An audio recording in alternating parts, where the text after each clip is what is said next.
What's up, everybody? Matt Gajewski here, back again with the Awesemo channel, talking college football DFS, the Friday 4-game slate, 2 FCS games, 2 actually pretty high-profile games for Friday. But before we get started, hit the thumbs up button, subscribe to the channel, and hit the notification bell so you know when this and all other content goes live, including our college football live before locks. They've been an absolute blast this year. And check out our Awesemo college football package. We'll be showing you a little bit behind the glass, but we have everything from ownership, projections, slate write-ups, depth charts, notes, and news, everything you possibly need to dominate college football DFS. And we will start with the 4-game slate today. I will bring you over to one of our tools where we have player data available. And as you can see here, we are going to take a look at our first game, which is Kansas versus Coastal Carolina. We have a small sample size for these teams now, so this will only continue to populate as we get more and more data. Starting on the Kansas side, they are 25.5-point underdogs in a 52.5 total game. That is because Coastal Carolina plays a very slow, grinded out style of offense. Their pass rate is really low. Last year, it was just 37% in week 1. They played an FCS opponent in the Citadel. They passed 42% of the time. But they're typically going to be slower. They're going to be really run heavy, depressing the play volume of opponents, which is going to be a little problem here for Kansas, who is fairly up-tempo, 28th in plays per game and a 48% pass rate. They lead off here with Jason Bean, North Texas transfer, listed as the starter and was named the starter very late last week.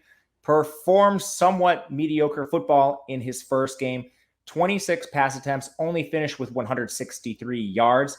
But he has some dual threat ability, which is important here. 54 yards on the ground is pretty solid for Jason Bean overall. It's an issue kind of where Jason Bean was really struggling to feel pressure in the first game.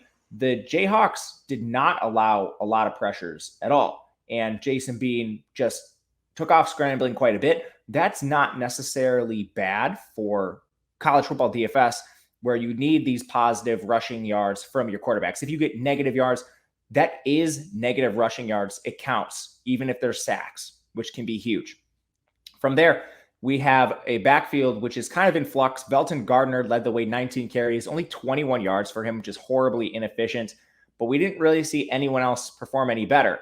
Devin Neal was the de facto backup, but only 1 carry for Neal. That was because Amari Pesek-Hickson missed the game with injury. He did return to practice on Monday, which suggests, a full week of practice. Hopefully he can give it a go. It's a situation where we still do not know what this split is going to look like. Last week, you had Kansas as huge favorites. Now you have them as big underdogs against Coastal Carolina. Even if Velton Gardner sees most of the work, I'm not sure he is somebody that you want to look at because of the inefficiency of the Kansas offense. And an interesting thing they did, Torrey Loughlin was a slot receiver on the depth chart early in camp. They actually converted him to running back for the purposes of their last game. I'm not sure if he'll stay at running back or not if Pesek-Hickson is healthy, but he did have 5 carries, and he's a hybrid player. Not really somebody you probably want to look at, but if anything, he just siphons off some carries here from Gardner. You can maybe go back to Gardner and GPPs based on workload, but it's not something that is probably a good option for low-risk contests, cash contests. In the receiver room, you have Trevor Wilson still listed at the min price on DraftKings. He went out and saw 7 targets, which led the team. It was more than Kwame Lassiter, who we all expected to maybe lead this team in targets. And he's still minimum price. He also was out there for a majority of the routes. So he's somebody you can certainly look to, especially if you think North Texas throws the ball more, which I do. That actually behind Lassiter and Trevor Wilson, the next most active receiver was Mason Fairchild. Stephen McBride was the clear wide receiver 3, but he only ran a route on 75% of dropbacks, turned 3 targets into just 2 catches, 8 yards. I think if you're playing McBride, you might as well just go all the way down to Wilson at 3K. And that's kind of the story with the offense. With Wilson being as close to Lassiter as far as targets and routes run, there's not really much of a point to playing Lassiter at 6.2 or Fairchild, the tight end, at 4.1 or McBride at 3.7. You might as well just play Trevor Wilson. The only thing that you would do to maybe get Lassiter or someone else in your lineup is if you're stacking or just being contrarian in GPPs. On to Coastal Carolina. We mentioned they're a very run-heavy team. Their pass rate, 42%, was actually a little higher than their season average last year, which was 37%. We saw a lot of guys get into the game, but in competitive situations, you're going to see just Grayson McCall, very efficient passer, 20 attempts, still got to 262 yards. He's very active as a rusher, only 24 yards in the first game, but that'll jump up in competitive games. The running back room, Shamari Jones and Reese White. This is a tough situation to break down. Maribel is out of the picture, off to the NFL. You have Shamari Jones, 100 yards on 9 carries. You have Reese White, 7 carries, 62 yards, both incredibly efficient. So digging into this a little bit, I think you're going to see more Jones on early downs. And it's not just because of the efficiency. Jones is the bigger back, 220 pounds for Jones. White is 5'10", 195 pounds. This doesn't mean a ton. They used Maribel a lot last year, who's a smaller back, but these guys complemented each other already. And you have Shamari Jones with the 9 carries, already more efficient, already seeing more work, and the bigger back at a cheaper price. With this potential on this slate, we have a pretty decent implied team total on the Coastal Carolina side at 39 points. I think you can play both backs, but Shamari Jones stands out as the superior play of the two. In the very depths, Braden Bennett potentially plays some change of pace work, some cleanup work, 6 carries for him, but I think you want to focus on Jones and White. They're the two best plays in this game, Jones in particular. In the receiver room, Javion Heli, he is 8K on DraftKings, 9.5 on FanDuel. 7 targets is a 30% target share, went for 133 yards. That is much higher than his season average last year, which was 89 yards. If we expect this team to continue their run-heavy approaches, it's going to have the consequences of big games for Heli and some lower games as well. A guy, Isaiah Likely, 26% target share, didn't do as much with it, but a very athletic tight end. He's basically their wide receiver too, 64 yards for him, somebody you could definitely look to. And pure GPP play, Cameron Brown, he's not really priced to play right now, but he is the second receiver for this team, only 1 target in week 1. That'll normalize a little bit here, but Heli and Likely, the two guys I'm trying to get to if I'm stacking the Coastal side, Likely being the price-adjusted play. But overall, best plays in the game, Shamari Jones, Reese White. McCall's a very efficient quarterback. His rushing gets you there too. Second game, we have North Carolina A&T, FCS team, taking on Duke, 21-point underdogs. Hard to gather much from this North Carolina A&T team. They lost to Furman in their opener, 29-18, had some injuries, dealt with some targeting penalties. Real issue there. At quarterback, Jalen Fowler completed 14 of 29 passes, 268 yards. Benefited from a couple of really long touchdowns, 9.2 yards per attempt. Pretty unsustainable for Fowler, but he's a dual threat, 45 yards rushing on the ground. That keeps him in play somewhat here. I think there's some better options to target, but he's very cheap at 5,700. The Duke defense doesn't scare you at all. You just wish his team total was a little higher. But again, these spreads in FCS games are hard to adjust for. They're hard to peg to begin with. So there's a chance for Fowler. Again, Duke allowed 324 passing yards, 154 rushing yards. In the backfield, it's mostly Jermaine Martin, but this NC A&T team did not get off a ton of plays in their first game. Inefficient, finished with just 35 yards. He ended up with 12 carries overall, 1 catch in the pass game. You'll see Kayshawn Baker siphoning off some of this work, but it's mostly Jermaine Martin in the backfield. Not a ton of interest outside of GPPs. This team's fairly balanced, a 48% pass rate. So you could potentially look at some of the receivers.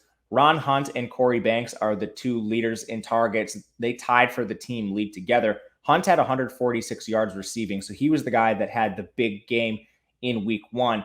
The interesting thing here is Zachary Leslie didn't play. He is somebody that is questionable moving forward. He played a huge role for this team in 2019, 42 catches, 652 yards.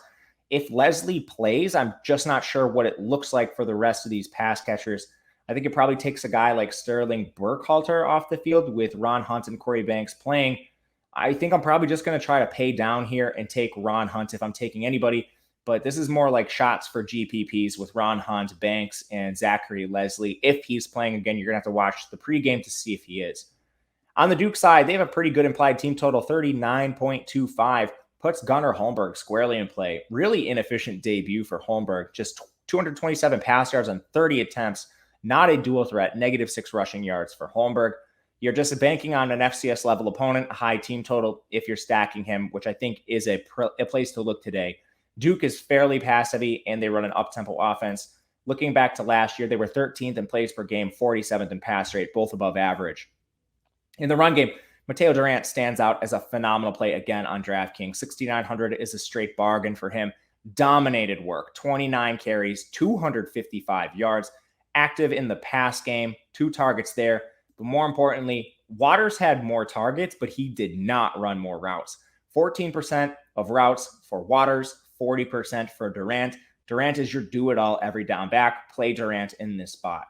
In the receiving room, Jake Bobo emerged as the alpha, at least tentatively. He's somebody that did play this role a little more down the stretch, and he is still cheaper than Jalen Calhoun on DraftKings.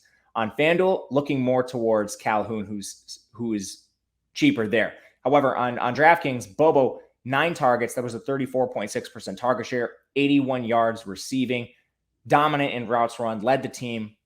Calhoun is a second, and again, I think Calhoun's the better play on FanDuel because we're just dealing with small sample sizes. Take that for what it's worth. The wide receiver 3 for Duke was Eli Pancol. He went catchless on 1 target, but he ran a route on 66% of dropbacks. So Pancol is in play at 4,100 for a straight punt. But if you're going down to Pancol, just trying to pay up for Bobo here. Trying to stack the Duke side, interested in Holmberg with Bobo, Calhoun. They're both cheap. And then Mateo Durant, he's a strong cash play, strong low-risk contest play, and you certainly want him in tournaments too. From here, we will go over to North Dakota taking on Utah State, the second of our FCS games. This one is projected to be a little bit tighter, a 6-point spread in favor of Utah State, 58 total, has more back and forth, at least intrigue here. North Dakota is a team slightly different than North Carolina A&T. They're far run heavier, just a 28.5% pass rate for this North Dakota team, 63 plays per game. And this spread being as close as it is suggests that we may get a lot of rushing attempts from North Dakota. I only see them racking up the pass attempts if this gets out of hand.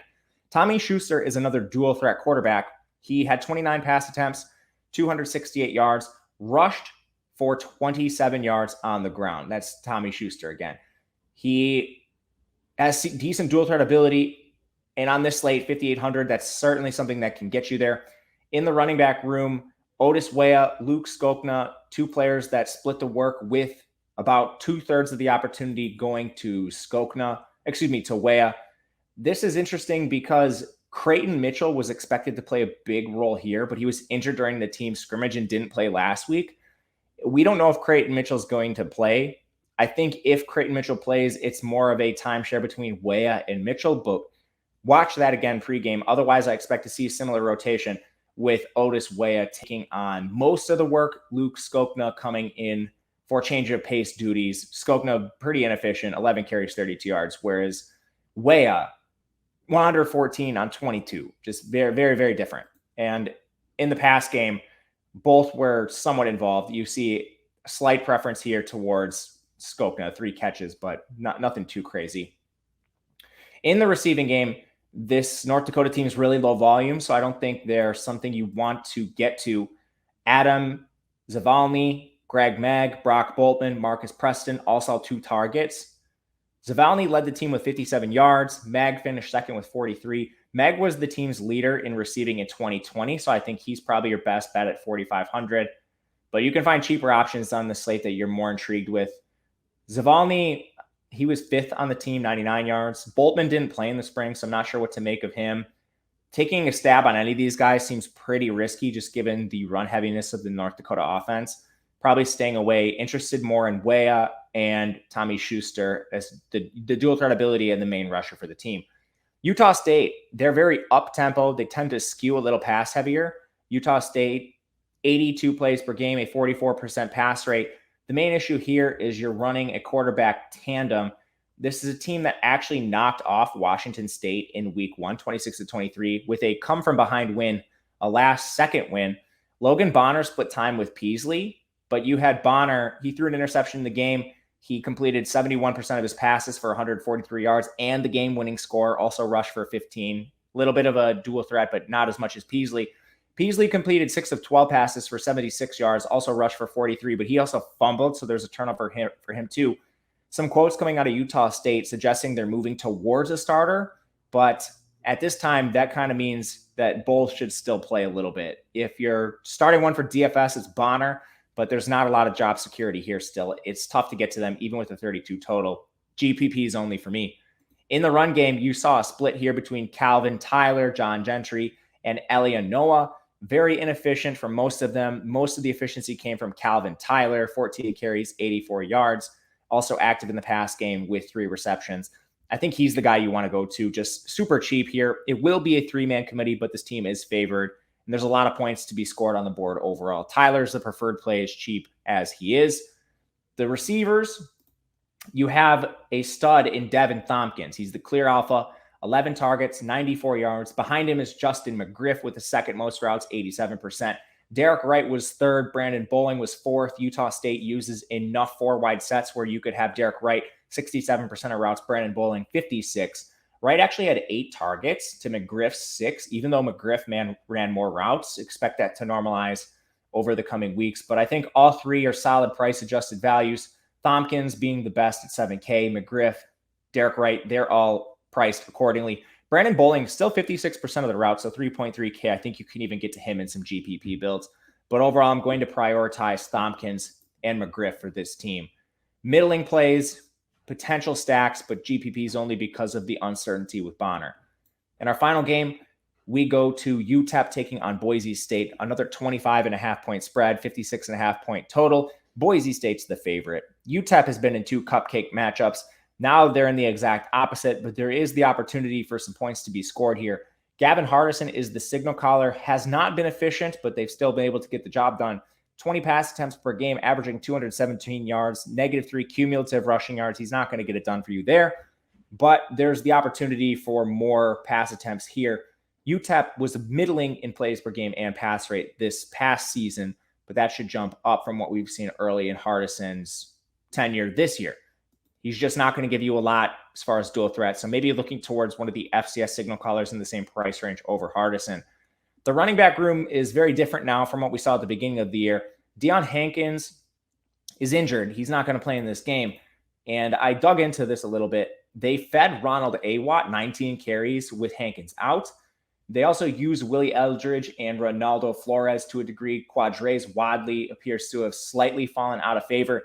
But the running backs they use in order, Awatt started the game. He was then followed by Quadres Wadley, then Eldridge, and lastly, Flores. So I think that's the clear pecking order. I'm not playing Flores in this game, but Awatt is somebody who stands out as the superior play, followed by maybe Eldridge or Wadley. They're a little closer, but Awatt being as cheap as he is, $36,700. I don't see any need to go anywhere else with this backfield. But even at 3-man committee, probably not something you want to spend a lot of time on, even with, Awatt getting a catch there and a target there as well. Tough spot. I'm more looking towards the pass game, expecting UTEP to increase their pass volume. They use a 2-man share with Justin Garrett and Jacob Cowing. Garrett has a 30% target share. Cowing has a 28% target share. They're easily the 2 leaders in receiving yards. Cowing at 181, Garrett at 122. Garrett is super cheap at 4K, but you can get both of these guys in your lineup pretty easily. If you're playing just one, preference towards Garrett. The wide receiver 3 is Tyron Smith, 6 targets in their last game. He just saw a big uptick in volume week 1 to week 2. In week 1, we saw Garrett, he played just 45% of the snaps, or ran a route on 45% of the dropbacks. That jumped to 85% in week 2. His targets jumped from 1 to 6. He's a full-time player now. So if you're paying all the way down, he's at the min price as well. This Boise team, man, they were tough in the first game. They gave it away to UCF. They also gave up 318 pass yards, 255 rush yards in the process. Hank Bachmeier, extremely inefficient, taking sacks, negative rushing yards, 263 passing yards on 39 attempts. Luckily for him, the opponent's not any more difficult than UCF. So Bachmeier, 7,200. He's somebody in play for cash. You just wish he had a bigger rushing floor. Their running back room, George Halani warmed up in the game. Videos of him on the field, doesn't play. Love to see that from Avalos, their coach. Get it together, man. Now, Halani, 6K. If he's healthy, he should be the lead back. Cyrus Habibi-Lukoyo, he's been nothing but inefficient in his career. Previous Oregon back follows Avalos over here. 12 carries, 23 yards. Van Buren, 9 carries, 30 yards. Neither of these guys are any good. Halani's the lead rusher when healthy. You just can't bank on him being healthy right now. It's a tough situation to get to.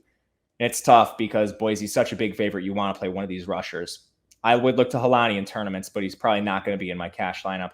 Receiver, you had Khalil Shakir playing limited snaps. Apparently, he was banged up, and we didn't know about it either. Luckily, Shakir still made the most of his about 40% of the routes, 7 targets, 91 yards, both of which led the team, which is crazy that he only played 40% of the snaps. But Shakir should be getting healthier. In a regular role, Shakir has an enormous target share. It was at 37% last year. You love to play him, and he's just going to get cheaper. The other two starters were Stephen Cobbs, Octavius Evans. They actually didn't play games with the starting lineup. Those were the 2 and 3 in terms of routes run, the 2 and 3 in terms of targets. And in price, I prefer Cobbs, but you can honestly get to either of them. As far as the pass catchers overall for Boise State, I'm probably just trying to pay up for Shakir, but if you can't find the salary, it would be Cobbs. Evans good in GPPs. But that is the slate. Thank you guys for watching. Appreciate you very much. If you have any questions, leave them in the comment section. Let me know your favorite play on the day. Of course, I'm Matt Gajewski on Twitter at Matt_Gajewski. Hit the thumbs up button on the way out. Again, leave a comment and subscribe to the channel.